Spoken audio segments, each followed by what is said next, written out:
मेंदूला इजा होते. इंडस्ट्रीयल पोल्युटंट्स म्हणजे प्रदूषण जे पाण्यामध्ये, हवेमध्ये, सर्वच वातावरणामध्ये जे त्याचा मेंदूवर इनडायरेक्टली परिणाम होतो.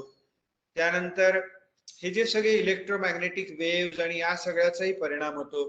तर गेल्या 30-40 वर्षामध्ये आधुनिकता जी आली त्याचा अनेक कारणामुळे मेंदूवर परिणाम झालेला आहे आणि नक्कीच मेंदूचे आजार वाढले आहेत.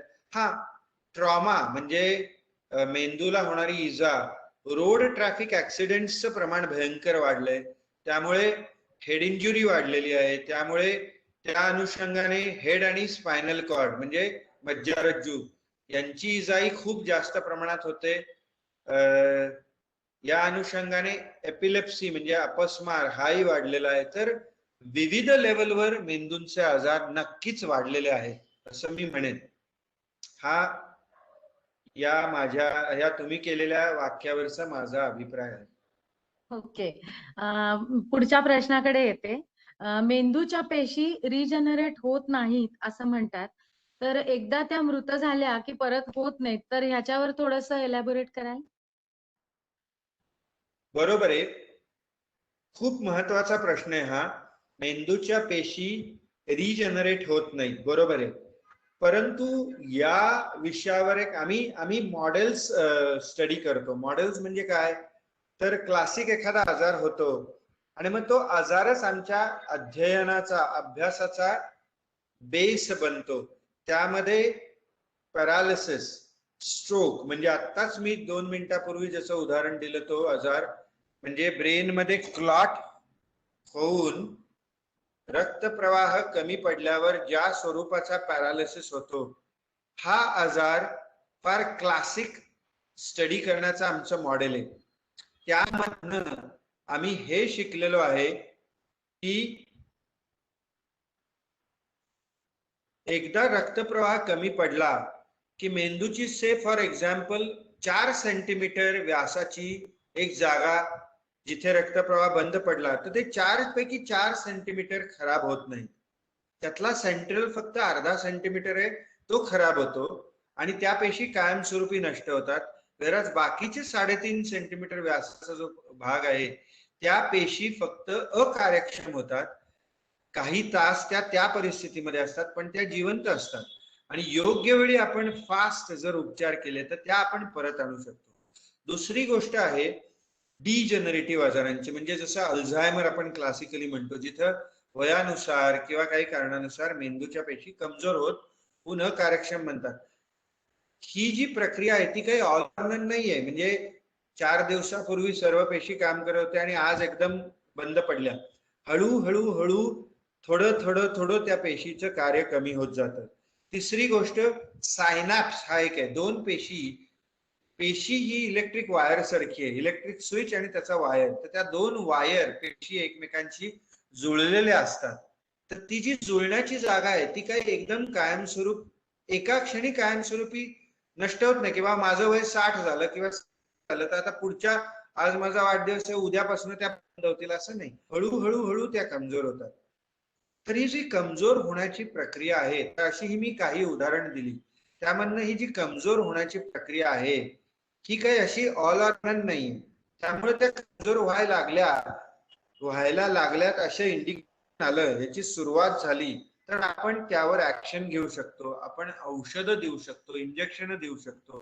त्यांची कार्यक्षमता कमजोर लागली, 10% कमजोर झाली तर ती कमजोर होण्याचा स्पीड कमी करून त्या कार्यक्षम ठेवू शकतो आणि ते त्या ऍक्टिव्ह राहतील यासाठी औषध नंबर 1. नंबर 2, आता जसं डिमेन्शिया म्हणजे स्मृतिभ्रंश सारख्या आजारात म्हणतात की मेंदूची बौद्धिक कामं जर तुम्ही करत राहिलात तर मेंदूची कार्यक्षमता लांब दीर्घ कालासाठी कायम राहू शकते. जो माणूस 5 वर्षात इनकॅपेसिटेड होणार आहे त्याचे 10 वर्ष त्याची कार्यक्षमता चालू ठेवू शकतो आपण. तर अशा काही गोष्टी आहेत ज्याच्यामध्ये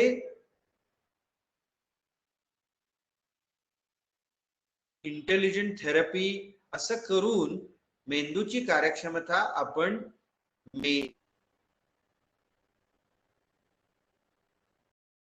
प्रश्न उत्तर आहे. ओके, त्याच्या संबंधी नंतर तुम्हाला पुढे मी सांगीनच काही थोडंसं एलॅबोरेट करायला. माझा पुढचा प्रश्न आता असा आहे की स्ट्रोक म्हणा, पॅरालिसिस किंवा एपिलेप्सी हे कळून येतात आजार, पण डिमेन्शिया सारख्या आजारांच्या बाबतीत असं जाणवतं बघा, आजूबाजूला पाहिलं की त्याचं लवकर निदान म्हणजे ले पर्सनला होत नाही. तर कोणती लक्षणं गांभीर्याने घ्यावीत हे आपण सांगू शकाल? खरं सांगायचं ना तर दॅट ट्रू की डिमेन्शिया हा लवकर समजत नाही. झालं असं की तुम्ही अगदी बरोबर म्हणलात, पॅरालिसिस हा अचानक येतो, एका out of the blue attack करतो. हार्ट अटॅक, पॅरालिसिस, मी दोन उदाहरणं नेहमी क्लासिकली देतो.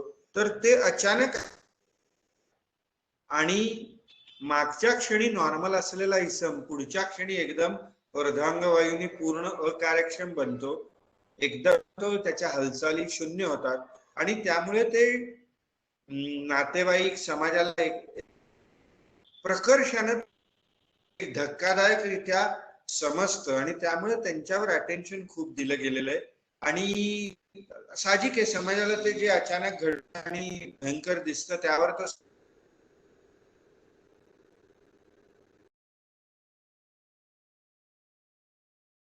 ग्रॅज्युअली हळू बहुतेकशा डिमेन्शियामध्ये ती हळूहळू येत असल्यामुळे तेवढ्या प्रकर्षानं एका क्षणभरात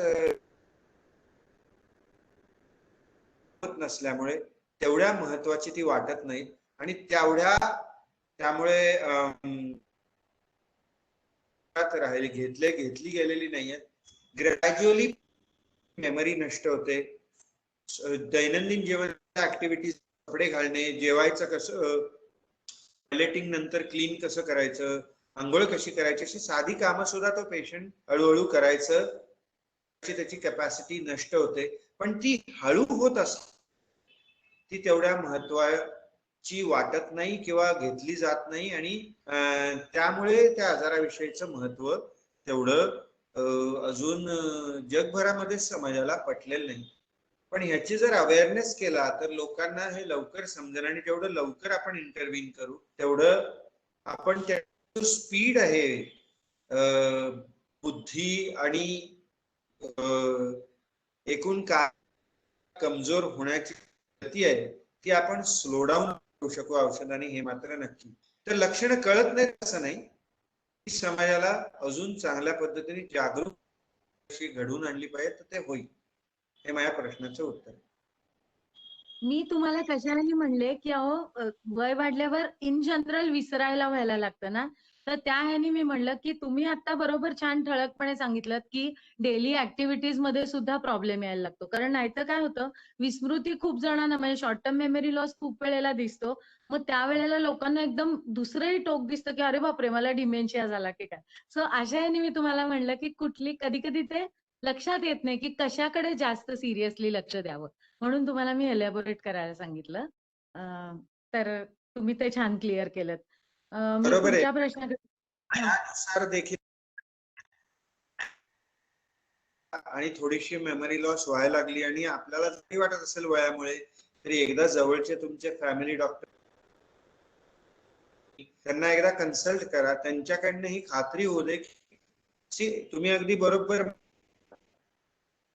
आमच्या न्यूरोलॉजी परिभाषेमध्ये पण हेच आहे, some amount of memory impairment which is expected for age, म्हणजे त्या वयाला अपेक्षित, आणि एक मेमरी इम्पेअरमेंट अशी आहे की जी that is not expected for that age, तेवढी सिव्हिअर आहे. जरी 70 वर्षाचा आहे तरी ती 70 वर्षाच्या मनात असेल तर that still has to be paid attention to आणि त्यावर ट्रीटमेंट करायला पाहिजे. मी तर असं भविष्यामध्ये बघतो की 60ला सगळ्यांचं, ती आजपासून 30-40 वर्षांनी अशी वेळ येईल की सगळ्यांचं जनरल हेल्थ चेकअप होईल आणि थोडंफार जे सिम्पटम असतील त्याच वेळी इंटरव्हीन करतील, औषधं सुरू करेल मेडिकल फ्रॅटर्निटी, आणि त्याला वयानुसार जर अजून वाढणार असेल तर ती रोखून धरेल. अशी एक ना एक दिवस स्थिती येणार आहे या जगात. अजून एक पुढे जाऊयात. तर मला पुढचा प्रश्न असा आहे की मेंदूचे जे आजार आहेत अर्थातच ते सिरियसलीच घेतले जातात, पण त्याच्याबद्दल ना काळजी किंवा भीती खूप आहे. तर हे थोडं सांगता की ते बरे होण्याचं प्रमाण किती आहे आणि कोणते आजार पूर्ण बरे होतात आणि कोणते नाहीच होत? बरोबर आहे. मगाशी मी एक शब्द वापरला, डिजनरेटिव्ह. म्हणजे जनरेशन म्हणजे उत्पत्ती, डिजनरेशन म्हणजे ऱ्हास होणे पेशींचा. तर हे आम्ही जेव्हा मी स्वतः एमबीबीएस ला ऍडमिशन घेतली त्या काळात त्याला काहीच डिजनरेशन थांबवायला ऑलमोस्ट काहीच ट्रीटमेंट नव्हती. गेल्या 40 वर्षात या विषयावर खूप काम झालंय आणि तिची डिजनरेशनची प्रोसेस स्टडी झाली आणि हळूहळू ती पूर्णपणे आपल्याला थांबवता येणार नाही, पण त्याची गती तरी आपल्याला स्लो डाऊन करता येईल अशा पद्धतीची कामं खूप घडली आणि त्यातनं औषधही आली. जस डिजनरेशन म्हणजे शेवटी काय होतं की जेवढं न्यूरोकेमिकल त्या न्यूरॉन म्हणजे ब्रेन सेलनी मज्जातंतूंनी रिलीज करायला पाहिजे तेवढं होत नाही. हा एक एक मेकॅनिझम आहे त्याचा. म्हणून बाहेरनं औषध देऊन त्या पेशीची कार्यक्षमता तो ते करू शकेल अशी स्थिती आणणे 20 वर्षात झालंय. एक क्लासिक एक्झाम्पल मी अल्झायमर डिमेन्शियाचं देतोय आता. तर हो, अल्झायमरची गती आपण रोखू शकतो या डिमेन्शियाची आणि बरा नाही करू शकणार, पण समजा 10 वर्षांनी तो पेशंट परावलंबी होणार असेल, सॉरी समजा 3 वर्षांनी होणार असेल तर आपण ती स्थिती पुढे ढकलून 6 किंवा 10 वर्ष पुढे ढकलू शकतो. एवढं नक्की झालेलं आहे. पण डिजनरेशन सोडून विभाग आहेत ज्याच्यावर आपण करू शकतो. उदाहरणार्थ पॅरालिसिस मी म्हणलं तसं, मेंदूत क्लॉट अडकला असेल किंवा रक्तस्राव झाला असेल तर क्लॉट विरघळण्याचे औषध आहेत. रक्तस्रावासाठी ऑपरेशन करू शकतो. न्यूट्रिशनल विटॅमिन बी ची कमतरता असेल तर विटॅमिन बी इंजेक्शन आणि गोळ्याद्वारे देऊन आपण ते भरून काढू शकतो. बाकी ब्रेन ट्युमर झाला तर एक 40 वर्षापूर्वी अशी स्थिती होती, फार काही स्किलफुल सर्जिकल हे अवेलेबल नव्हतं. त्यावेळी खूपसे ट्युमरचे पेशंट मरायचे, पण आता ती स्थिती बदलली. अद्यावत ऑपरेटिंग मायक्रोस्कोप्स आणि अद्यावत यंत्रसामुग्री आली, ट्युमर्स बरे होतात. हेड इंजुरी झाल्यानंतरही बरेचसे काही ऑपरेशन औषधं देऊन ती जी इजा झालेली आहे ती परत आणू शकतो, त्याची कार्यक्षमता. सो उदाहरण यासाठी देतोय की भरपूर असे कॅटेगरीज ऑफ इलनेसेस आहेत, ते बरे होतात. बहुतांशी फक्त एज रिलेटेड किंवा डिजनरेशन जे आहेत. आणि हा दुसरी एक कॅटेगरी आहे जेनेटिक, म्हणजे जर अनुवंशिक स्वरूपाचा आजार असेल तर तेवढा एक बरा होत नाही. ते सोडून आज मी म्हणेन 70-80% आजार बरे होतात. डिजनरेशन फार कॉमन नाहीये. 70+ नंतर ते त्या कॅटेगरी ऑफ पेशंटचे नंबर वाढतो आणि त्यावरनं थोडस जास्त दिसतात, पण अप टू 60 डिजनरेशन या कॅटेगरी ऑफ इलनेसेस खूप कमी प्रमाणात आढळतात. So lot of illnesses are either treatable or curable. हे उत्तर जरा ऐकून छान वाटलं, आशादायक आहे की बाबा वेळच्या वेळी जर पेशंटला काहीतरी उपचार मिळाले तर नक्कीच नाही का त्याचा खूप फायदा होऊ शकेल. आणि एपिलेप्सी कशामुळे होते हे जरा पुढचा प्रश्न आहे तो सांगता की त्याचा आपल्या आयुष्यात जे ताण आहेत त्याच्याशी पण काही संबंध आहे का, म्हणजे हे पण थोडस सांग.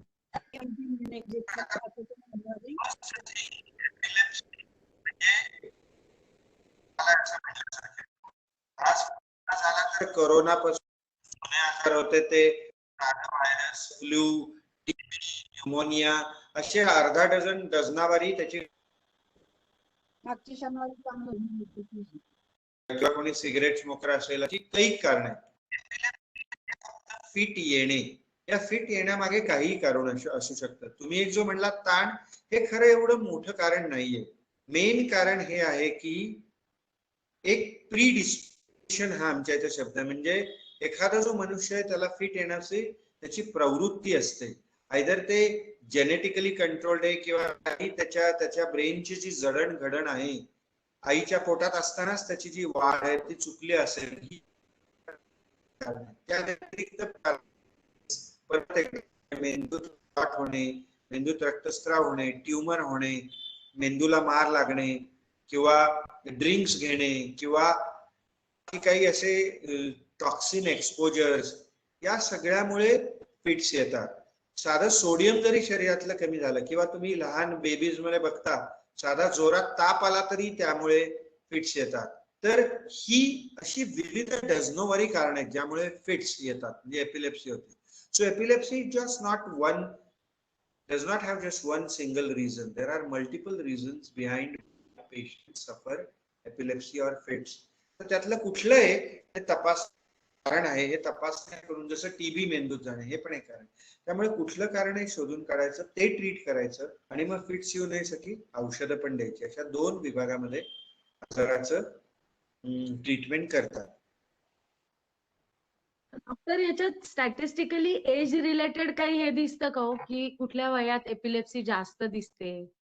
Epilepsy is more disease of the young, whereas dementia म्हणजे स्मृतिभ्रंश सारखे आजार, पॅरालिसिस सुद्धा एकेकाळी was a disease of the old age. पण आता यंग लोक सुद्धा मोर ऑफ जी व्हाईट कलर जॉब मधली आहेत ती त्यांची बैठी जीवनशैली आहे. त्यामुळे आता 40 मध्येच त्यांना पॅरालिसिस, हार्ट अटॅक सारखे, शुगर बीपी सुरू झाल्यामुळे पॅरालिसिस, हार्ट अटॅक सारखे आजार व्हायला लागले. So yes, there is always a age for most of the illness. त्यातला epilepsy is the disease of young. हे जे मी म्हटलं की प्रवृत्ती असते, प्रीडिस्पोजिशन, किंवा मेंदूची वाढच पहिले नॉर्मल माणसाची सारखी नाही झाली, हे डिझीजेस यंग एज पासून सुरू होतात. मेंदूला मार लागणे म्हणजे पडणे, हे सगळे डिसीज यंग एज मध्ये जास्त होतात.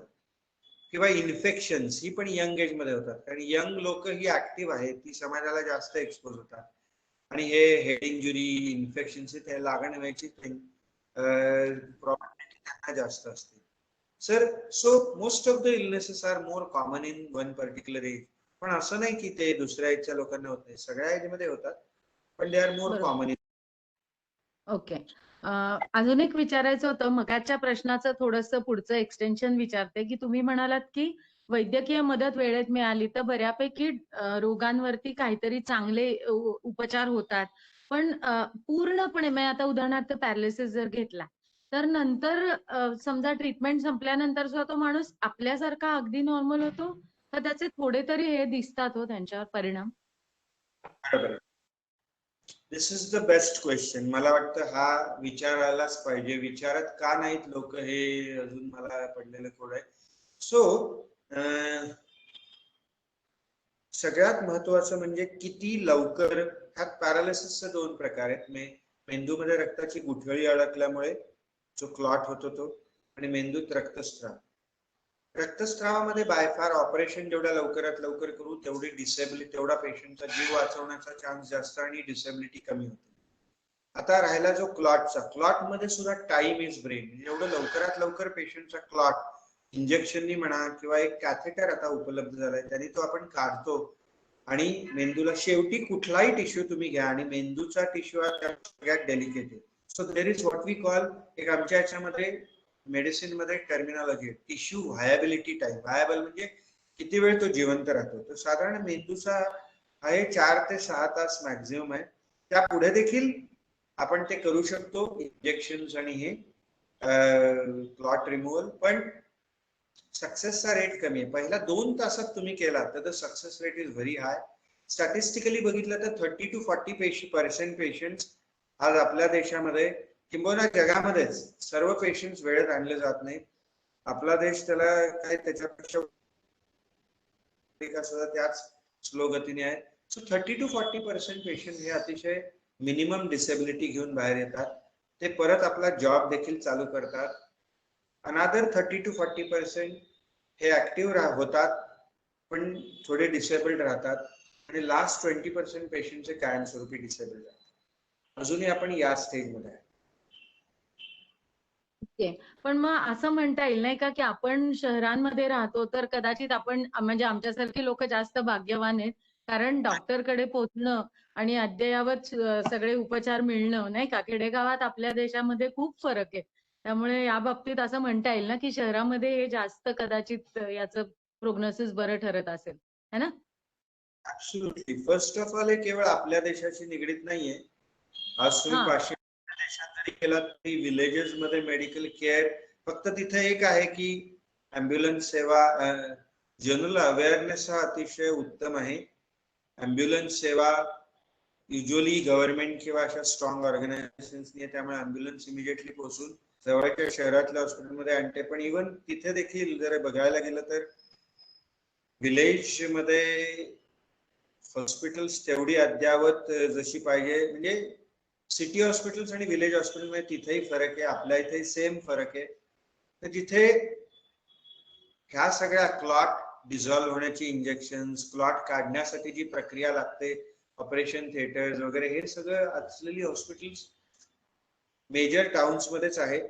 पण मागच्या 30 वर्ष जेवढा काळ मी मेडिकल सर्व्हिसेस मध्ये घालवला साधारण, त्यामध्ये जर तुम्ही बघाल तर इंडियाने जी जबरदस्त प्रोग्रेस केलेली आहे, प्रायव्हेट सेक्टर मध्ये मेजर आहे पण गव्हर्नमेंट सेक्टरनी पण केलेली आहे. तर आज मेजर टाउन्स म्हणजे अगदी मी तर म्हणेन Solapur,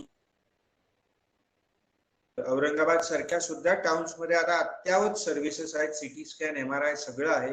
so last 30 years have been revolution, क्रांती. आणि हार्ट, ब्रेन सारखे, किडनी यासारखे जे डेलिकेट ऑर्गन्स आहेत त्यांच्या सर्व्हिसेस एक्सलंट अवेलेबल आहेत. मेजर मी कुठे आहेत म्हणेन की लेवल ऑफ इंडियन पीपल अजूनही आपण लिटरेट नाहीये, आपल्या जनतेला अवेअरनेस नाहीये आणि लवकर जाण्याची हे नाहीये. थोडाफार फायनान्शियल स्टेट मध्ये फरक आहे वेस्ट आणि आपल्यामध्ये. चालूच आहे की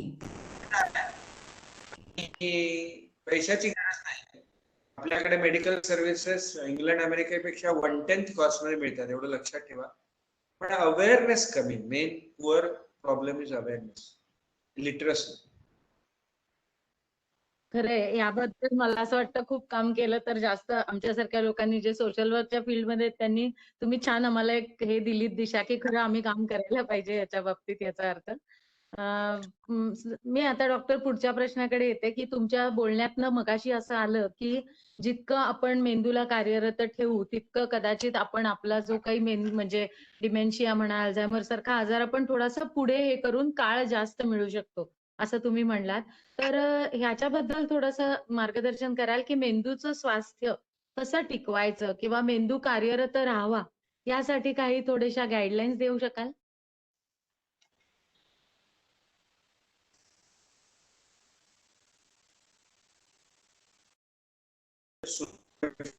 त्यामध्ये तुम्ही म्हणलं तर मेंदूचा आजार, तर ह्या ज्या मी कॅटेगरीज म्हणजे विभाग सांगितले होते, तर प्रत्येक विभागाला असं नाहीये, म्हणजे पण एक 4-5 ब्रॉड विभाग आहेत, त्यासाठी वेगळ्या स्वरूपाची काळजी. आता पॅरालिसिस घेतलं तर त्यासाठी मगाशी सुद्धा मी हे ऍड्रेस केले इश्यू की हेल्दी लाईफस्टाईल पाहिजे आपली. ब्लड प्रेशर, शुगर होता कामा नये, झाली तर ती व्यवस्थित कंट्रोल मध्ये पाहिजे, चांगली जगायला पाहिजे, कोलेस्ट्रॉल वाढलं नाही पाहिजे, वजन वाढायला नाही पाहिजे, म्हणजे आपल्या शरीरामध्ये कुठे क्लॉट होणार नाही. शरीर आणि डिजनरेटिव्ह स्वरूपाचे आजार आहेत, ते डिजनरेशन टाळायच्या काही असे इटली आणि इंग्लंड सारख्या देशांनी मोठे स्टडीज केले. 2 मध्ये व्यक्ती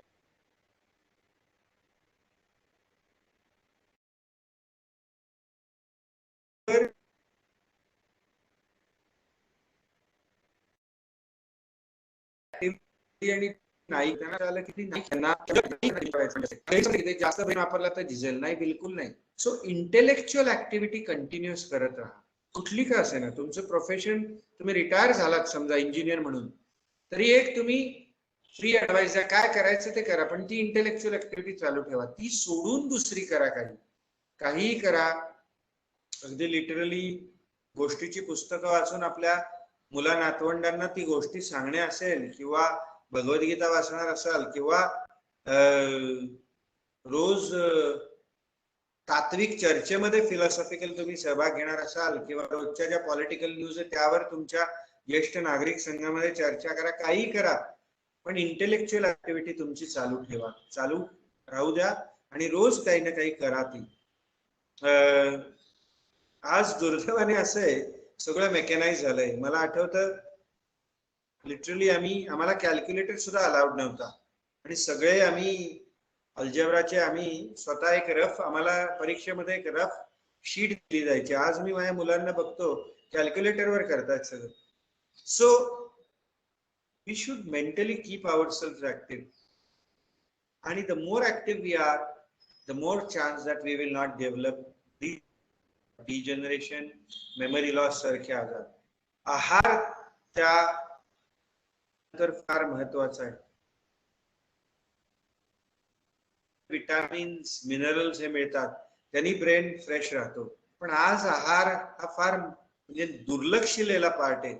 दुर्दैवाने आपण चवीसाठी जास्त खातोय rather than trying to find की माझ्या शरीराला आणि ब्रेनला आणि हार्टला कुठले पदार्थ चांगले हे शोधण्यापेक्षा ह्या जाहिरातबाजी एवढी आहे की त्याच्यामुळे टेस्ट साठी खाणे हेच आता मेन हे झालेलं आहे. पण ते समाजाने त्यापेक्षा हे समजावून घेतलं पाहिजे.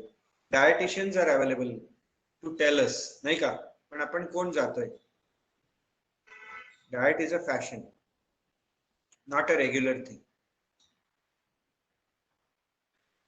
खूप वेळेला तर डॉक्टर सोकॉल्ड सुशिक्षित क्लासमध्ये अशी एक वृत्ती दिसते की काहीतरी झालं ना आजार वगैरे की मग लोक व्यायाम किंवा आहार ह्याच्याकडे लक्ष द्यायला लागतात. तर आता तुम्ही हे छान की काही व्हायच्या आधीपासूनच खरं तर माणसांनी या बाबतीत दक्ष राहावं. आता आता मी शेवटच्या प्रश्नाकडे येते, ज्याचं उत्तर जाणून घ्यायला खूप आम्हाला आवडेल की तुमचं इतकं बिझी आयुष्य आहे, तुम्हाला इतके चॅलेंजेस, म्हणजे तुमची करिअरच खूप अशी फुल ऑफ चॅलेंजेस आहे. तर तुम्ही तुमच्या मेंदूचं स्वास्थ्य कसं राखता आणि त्यासाठी काय करता हे प्लीज आम्हाला सांगाल का? आवडेल ऐकायला. मगाशी मी एक मुद्दा नाही हे केला. फिजिकल ऍक्टिव्हिटी एक आहे आणि दुसरा स्लीप. अल्झायमर्स डिझीज वर एक मोठा स्टडी झाला आणि नॉर्मल झोपणारे आणि कमी झोपणारे दोन गट केले. कमी झोपणाऱ्यांमध्ये जास्त अल्झायमर्स आढळला त्यांना. So sleep. सो वैयक्तिक आता देवाची कृपा आहे की सर्व ज्ञान लाभलं मला. आज तर अशी परिस्थिती आहे की at the click of the mouse मी माझ्या स्टुडंट्सना म्हणतो की आमच्या वेळी मी जेव्हा त्यावेळी पुणे युनिव्हर्सिटीमध्ये कम्प्युटर हे होतं सेक्शन, तिथं आम्हाला जाऊन जर जर्नल्स मधनं किंवा मोठमोठ्या पुस्तकातनं जी महागडी असायची पाश्चिमात्य त्यातनं काय आम्हाला प्रिंट मला 50-100 रुपये भरून ते घ्यावं लागायचं. आज फ्री मध्ये सगळं अवेलेबल आहे आणि माझ्यासारखे न्यूरोलॉजिस्ट आहेत ते त्यांनी मी काही सबस्क्राईब केलेले स्वतः पैसे भरून मी माझ्या स्टुडंटना सगळी माहिती सगळी फ्री मध्ये देतो. So the information is now free, but are we using it properly? So ही माझ्यावरही तो प्रश्न आला जेव्हा दुर्दैवाने एक दोनदा मी पण आजारी पडलो, त्यामुळे मला सुद्धा ते आयोजन झालं. त्यामुळे मी इट्स नॉट शिक्षण दिले पण मी प्रिमॅच्युअरली जर रिटायर झालो तर काही उपयोगच नाही. आयुष्याची सुरुवातच झाली 32व्या-33व्या वर्षी. इथून पुढचं 30 वर्ष कमीत कमी 65व्या वर्षापर्यंत मी सेवा तर दिली पाहिजे समाजाला आणि माझ्या घरच्या लोकांसाठी पण मी पाहिजे ना. मुलं सुद्धा अजून मोठी व्हायचे. तर रोज सकाळी अर्धा तास चालावे. मी तरी करतो, चालतो काहीतरी. आणि चालणं हा एरोबिक आहे म्हणजे कॅलरीज बर्न करणारा एक्सरसाइज आणि त्याबरोबर माइंड फ्रेश होतं. त्याबरोबर फ्लेक्सिबिलिटी वाढवायला मी थोडीशी योगासनं करतो. ब्रेकफास्ट जो करतो तो साधा, भरपूर फ्रुट्स व्हेजिटेबल्सचा त्यामध्ये ब्रेकफास्ट आणि सगळ्याच माझ्या आहारांमध्ये मी हे केलेलं आहे. शक्यतोवर मी फास्ट फूड खातच नाही. क्वचित प्रसंगी जेव्हा काही मित्र आणि ह्यांच्या समवेत आहे, एखाद्या वेळी पार्टी असेल तेव्हा मी ते काही खात नाही. घरचं फूड फ्रेश कुक. त्यानंतर घरी सकाळी थोडा वेळ 10-15 मिनिटं मी मेडिटेट करतो. मी काहीच ऍक्टिव्हिटी करत नाही. Just sit and I focus on God. त्यानंतर whoever that almighty is creation and I just sit quiet. दिवसभर शक्यतोवर माइंड फ्रेश स्टेट मध्ये लोकांबरोबर इंटेलेक्च्युअल इंटरॅक्शन, सकारात्मक दृष्टिकोनातनं सगळ्या गोष्टी करत राहणे. त्यानंतर यंग लोक जी माझे स्टुडंट आहेत, माझे काही यंग पेशंट्स आहेत, त्यांच्याबरोबर मी इंटरॅक्शन करून त्यांच्याकडनं काहीतरी so that my brain is always learning something. त्यामधनंही इंटेलेक्च्युअल ऍक्टिव्हिटी होते. आणि at the end of the day I recapitulate की बाबा म्हणजे एक आजचा दिवस आपला किती चांगला गेला, त्या सकारात्मक भावनेतनं मी प्रत्येक क्षण जगत असतो. आणि काहीतरी इंटेलेक्च्युअल ऍक्टिव्हिटी रोज करतो. सुदैवाने टीचिंग आम्हाला अंतर्भूत मिळालेले, त्यामुळे ऑटोमॅटिकली आठवड्यातून एकदा दोनदा ते होतच. आमच्या स्टुडंट बरोबर राहिल्याने होतं. So physically, mentally, lifestyle wise आणि डाएट वाईज या सगळ्या अंगाने I try to make sure की ते मी बरोबर प्रकारे ते हाताळतो. अर्थात दरवेळी जमेलच असं नाही, पण जेवढं जमेल तेवढं करायचा मी प्रयत्न करतो. खरं तर खूप शिकण्यासारखं आहे तुमच्या वैयक्तिक तुम्ही आयुष्यात काय करताय याच्यावरनं सुद्धा. कारण बेसिकली कसं झालंय ना, हल्ली लाईफस्टाईल लोकांची जी झाली आहे ना, त्याच्यामध्ये खूप चंगळवाद आणि म्हणजे वेगळ्याच गोष्टींना खूप महत्व आलंय. म्हणजे उदाहरणार्थ ड्रिंक्स घेणं इज अ डन थिंग, बाहेरचं खाणं is a done thing. So आता मला असं वाटतं की तुम्ही हे स्पेशली छान एम्फसिस देऊन सांगितलं, ते खूप बरं झालं. कारण जितकं जास्त लोकांपर्यंत हे पोहोचेल ना, तितकं हे गरजेचं आहे.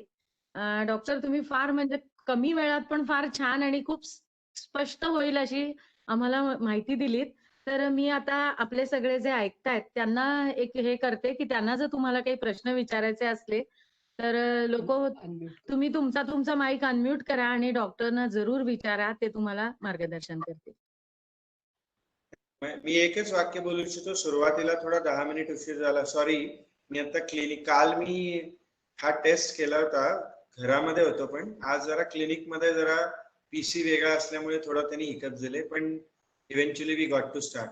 Sorry for.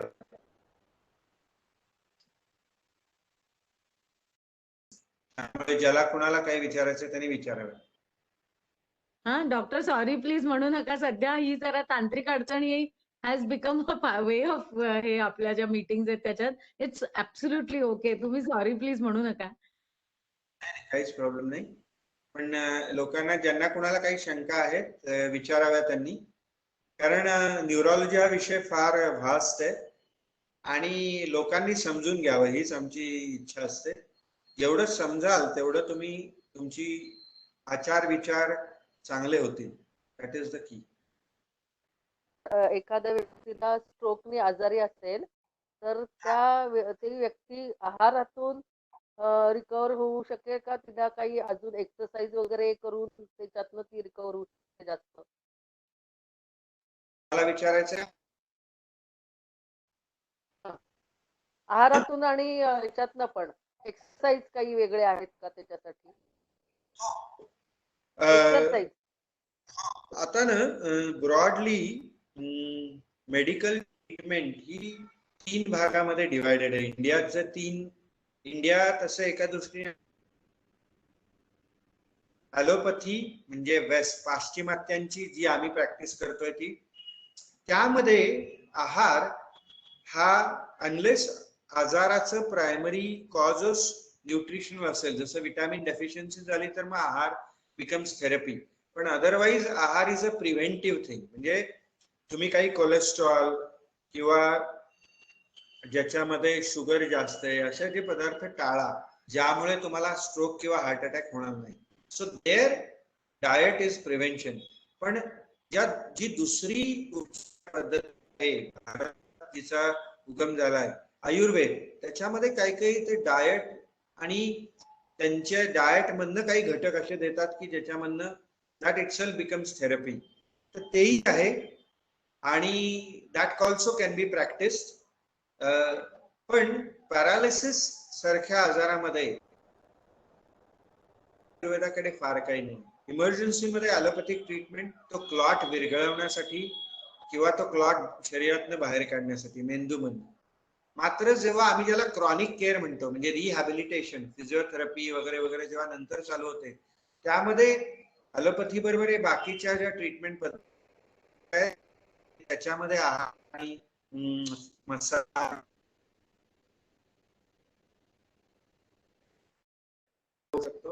ॲलोपॅथी मध्ये व्यायाम म्हणजे physiotherapy. Physiotherapy is very important. Rehabilitation हे आपल्या इंडियन ह्याच्यामध्ये अंतर्भूत. पाश्चिमात्य लोक पायाचा व्यायाम असेल तर त्याला थेरपी, बोलण्याचा व्यायाम असेल तर त्याला स्पीच थेरपी म्हणतात, आणि बुद्धीचा व्यायाम असेल तर त्याला मेंटल थेरपी म्हणतात. त्याच्यामध्येही प्रकार आहे. नुसतं इंटेलेक्च्युअल एक्सरसाइज असेल तर त्याला आम्ही ब्रेन जिम म्हणतो. जर कोणाला त्यातनं काउन्सिलिंग करायचं असेल तर त्याला कॉग्निटिव्ह थेरपी म्हणतो, काउन्सिलिंग थेरपी. जर बिहेवियर वगैरे थेरपी द्यायची तर त्याला बिहेवियर थेरपी म्हणतो. So allopathy has structured all these forms of therapy. आणि तर व्यायामाविषयी हे आहे की हो, फिजिओथेरपी आणि speech therapy is very important. तर आता मगाशी मी एक वाक्य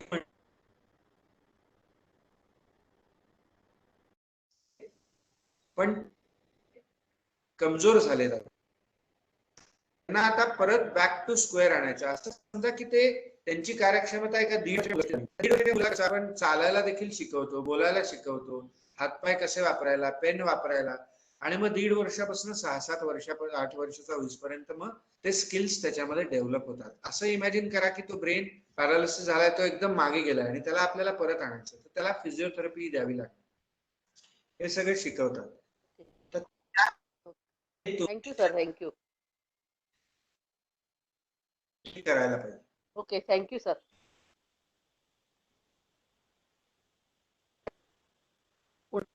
विचारायचंय काही? सुचित्रा सुमन, तुम्ही तुमचा ऑडिओ. हा, थँक्यू. कोणाला काही विचारायचा आहे प्रश्न डॉक्टरांना? मी अनुराधा करकरे बोलते.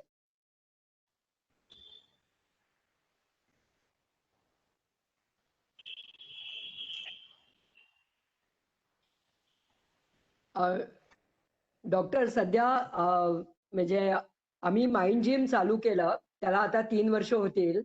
तर त्याच्या मागचा उद्देश हाच होता की तुमच्या इंटेलेक्च्युअल ऍक्टिव्हिटी चालू राहाव्यात आणि तुमचा मेंदू कार्यरत राहावा, यासाठी आम्ही हे चालू केलं. आणि मला आठवतंय की तुम्ही आमच्या निवारामध्ये एक आपण परिसंवाद ठेवला होता, तेव्हा तुम्ही आला होता. तेव्हा हे सगळे आजार जीवनशैलीशी रिलेटेड किती आहेत हे जर का आपण पाहिलं तर प्रिव्हेन्शन इज ऑलवेज बेटर. की म्हणजे आपण जर का ते प्रिव्हेंट करू शकलो तर त्याच्या इतकं चांगलं काही नाही. कारण सध्या डे केअरला आम्ही डिमेन्शियासाठी पण ज्येष्ठांचं डे केअर चालू केलंय. तेव्हा असं लक्षात आलं की खूप उशीर झाल्यानंतर लोक त्याच्याकडे बघतायत, आणि तेच जर का त्यांनी आधी 10 वर्ष बघितलं असतं तर खूप गोष्टी वेगळ्या झाल्या असत्या. तर आज डॉक्टर आपल्याकडे आले आणि त्यांनी अतिशय, आपल्याला थोडा 10 मिनिटं उशीर झाला पण तरी सुद्धा, आणि हा इतका विषय मोठा आहे आणि अवेअरनेस हाच एक मोठा त्यातला भाग आहे. म्हणजे ज्याला आपण म्हणतो लिटरेट तुम्ही व्हा. आणि डॉक्टर सगळेच म्हणतात असं की जितका माणूस अवेअर तितकं ट्रीटमेंट देणं सोपं जातं. तर आपल्या माइंड जिमच्या या प्लॅटफॉर्मच्या द्वारा आपण हे सगळा हा अवेअरनेस क्रिएट करण्याचा एक छोटा प्रयत्न आपण करतोय. पण ह्याच्या अनुषंगाने आपण थोडंसं वाचन केलं, काही ऐकलं, बघितलं, डॉक्टरांची कन्सल्ट केलं, तर मला असं वाटतं की आपण आपले हे जे काही मेंदूचे आजार आहेत ते प्रिव्हेंट करू शकू नक्कीच. आणि डॉक्टरांनी आज खूप छान की 70% 80% आजार बरे होऊ शकतात, आज खूप दिलासा देणारी गोष्ट वाटते डॉक्टर. तर ती खूप चांगली आहे. कारण मेंदूचा आजार म्हटलं की इतका शॉक येतो आणि मग त्याच्याशी अनुषंगाने मानसिक आजार वाढायला लागतात. तर ही खूपच एक आशादायी चित्र तुम्ही आम्हाला दिलत. आणि तुम्ही इतक्या व्यस्त वेळातनं आमच्या बरोबर इथे आज राहिलात आणि तुम्ही छान माहिती दिलीत, तर खूपच तुमचे धन्यवाद. आणि आमच्या सगळ्या माइंड जिमच्या लोकांना एक विनंती आहे, तुम्हाला जर का हे मेंदूचे आजार असं इलॅबरेटिव्हली एक छोटी कार्यशाळा घ्यायची असेल तर तुम्ही तसं आम्हाला कळवा, म्हणजे आपण डॉक्टरांना विनंती करू शकू की एक 3-4 तासाची कार्यशाळा आपण नक्की घेऊ शकतो. तर तुम्ही तशी एक विनंती केलीत तर आपण डॉक्टरांची वेळ बघून ती कार्यशाळा नक्की आखू शकतो. पण मला असं वाटतं की या बाबतीतला अवेअरनेस, जागरूकता फार महत्वाची आहे. आणि ती जर का आपल्याला यायची असेल तर अशा प्रकारची इन्व्हेस्टमेंट ही इन्व्हेस्टमेंट आहे. आणि ती इन्व्हेस्टमेंट केलीत तर पुढे जाऊन कदाचित आपल्याला योग्य प्रकारे आपल्याला स्वतःची मदत आणि इतरांची मदत करता येईल. सो डॉक्टर, पुन्हा एकदा मनापासून धन्यवाद आणि तुम्ही इथे येऊन मला माहिती दिल्याबद्दल. आणि जर का तशी डिमांड आली डॉक्टर तर जरूर आपण अशी काहीतरी 2-3 तासाची कार्यशाळा करू शकतो. तर आपण ते नक्कीच करूया असं मला वाटतं. मी एक शेवटचा क्वेश्चन विचारू का डॉक्टर रेखा देशमुख? हो विचार. एकच हा ज्या बोलल्या मला विचारायचं होतं पण त्याचे पुष्कळ त्याच्यावर लिहित राहतो आपण काही ना काहीतरी ते मेंदूसाठी चांगलं वाईट आणि सारखं जगलिंग करत असतो व्हॉट्सअपवर. तर ते चांगलं का वाईट मेंदूसाठी? कसं आहे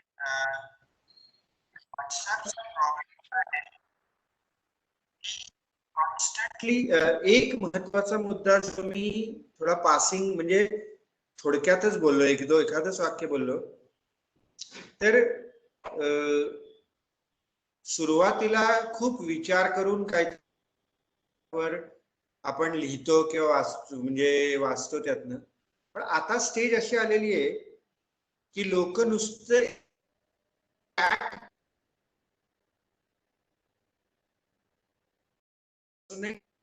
नॉर्मल त्यालाच ते 80% वापरतात rather than as a medium to propagate काय नॉलेज वगैरे वगैरे असं. More than 90% WhatsApp chats are normal chat आणि ते मोनोटोनस आणि मेकॅनिकल लेवलवर आहे. त्यात तुमचा वापर फार थोडा आहे. मला माहिती आहे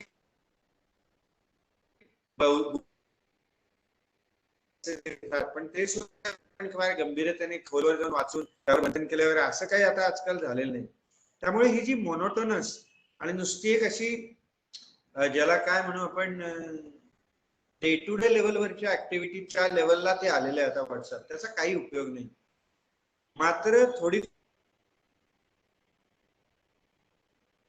कंटिन्युअस लोक त्याच्यामध्ये आहेत. कंटिन्युअसली ते अटेन्शन सतत डिस्ट्रॅक्टेड स्टेट मध्ये म्हणजे त्या गोष्टीकडे ध्यान जात आहे त्यांचं. आणि दैनंदिन कोणी अभ्यास करणारा शाळा कॉलेजचा मुलगा असो किंवा गहन विषयावर म्हणजे काम करणारा माणूस असो ते डिस्ट्रॅक्शन होऊन गेलेलं आहे.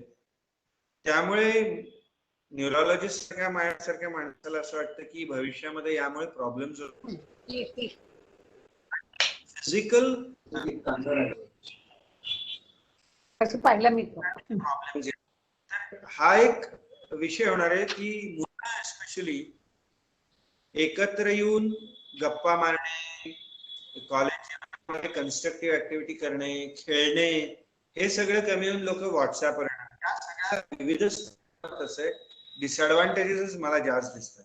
It should be use just as a mode of communication and propagation. जसं आता तुम्ही मॅडमनी काही समजा ब्रेन जिम रिलेटेड काय असेल त्याचं सगळ्यांना कम्युनिकेट केलं की बाबा हे स्ट्रक्चर आहे, हे केलं तर चांगलं.